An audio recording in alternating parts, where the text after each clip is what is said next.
So I'm just going to be quickly talking about profile building.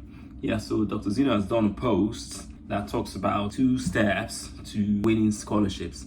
So there's the first step, which is building your profile, and then there is the second step, which is applying competitively. So a lot of people focus on just the second step, applying competitively, but they miss the first step. And you can't succeed without the first step, which is profile building.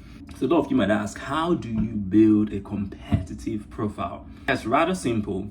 So that the first thing you have to understand is what is made up of your profile. Your profile is essentially your skills, academic background, and your experiences. So by experience, I'm talking about work experience, teaching experience, research experience. Essentially, these are the experiences that make you a competitive candidate. These are the experiences that are used to rank you against other candidates. So how can you make your skills, your background, and your experiences competitive? Essentially, it's 2 things. You have to get the right ones. So get the right skills, make sure your academic background is relevant to the program you're applying for, and get the right experiences. So you want to get the right work experience, right research experience, you want to get the right volunteer experience. And what do I mean by right? I mean, essentially, these are the experiences that are relevant to the program you're applying for, to your academic goal. Take, for example, you want to go study microbiology and infectious diseases at master's level. Then you want to be making sure that you're getting involved in initiatives, say volunteer initiatives, say work experience initiatives that are furthering that same area of microbiology and infectious diseases. Maybe you're doing something related to public health and disease control, for example. That's relevant work experience. And if you're doing that on a volunteer capacity, that's relevant volunteer experience. And also another way you can make your profile competitive is by taking relevant training courses. The good thing is that nowadays there are a lot of training platforms that offer courses that are relatively free per se. What do I mean by relatively free? You can do them online, but if you want a certificate, you have to pay for it. But what's important is not really the certificate. What's important is the knowledge. And so don't feel guilty after doing the course, even if you don't pay for the certificate. Don't feel guilty about putting it on your CV, your academic CV, that you've done the course.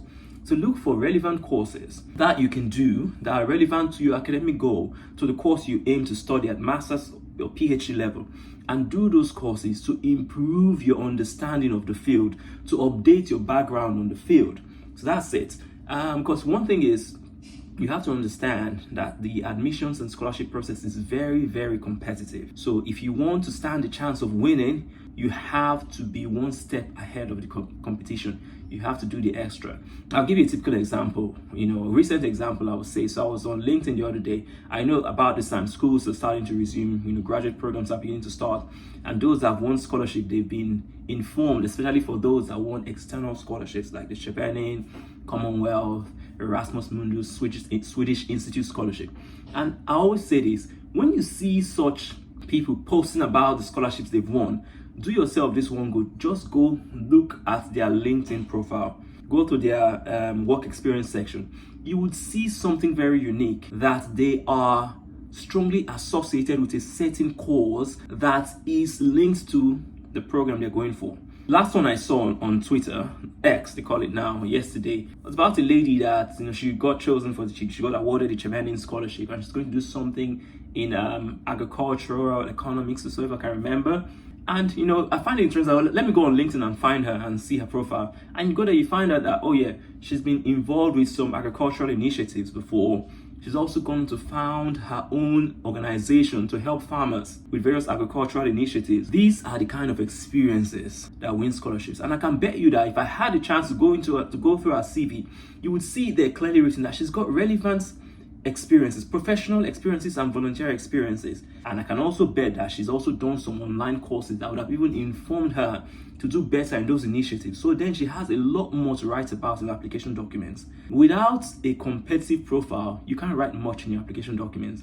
Winning scholarships is not just about sexy application documents, it's about a very competitive profile. So I've given you a quick summary on how you can build your profile. There are a lot more you can do. In our study abroad coaching and mentorship program, we work with our students to put together a plan where they look at various aspects of their profile, their skills, their background, their experiences, and come up with a good plan on how they can improve them to get themselves more competitive. That's the first thing that needs to be done first before we start even thinking about application documents, which we also cover to a great deal of detail in our coaching and mentorship program. That's all. I hope you learned something from me today, and we look forward to speaking to you next time.